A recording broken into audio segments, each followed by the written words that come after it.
Kita punya banyak buku, tapi kadang-kadang nggak punya waktu untuk menyelesaikannya. Itu karena kita membacanya lambat. Kita berpikir dengan membaca lambat pasti akan lebih paham, lebih mendalam, padahal belum tentu.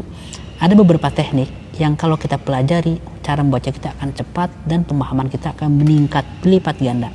Saya kalau membaca satu halaman buku ukuran A4 atau B5, saya bisa menyelesaikannya kurang dari 60 detik.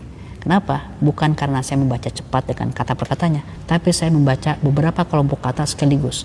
Karena kemampuan mata kita bisa melihat beberapa kata langsung yang berdekatan.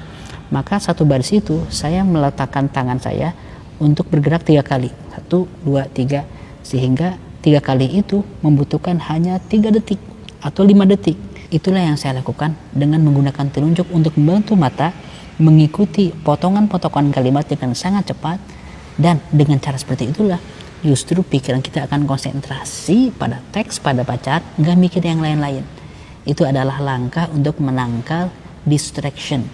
Dengan cara seperti itu Anda akan cepat bacanya, pemahaman meningkat. Cobalah beberapa tips ini agar perjalanan membaca buku menjadi petualangan intelektual yang mengasyikkan.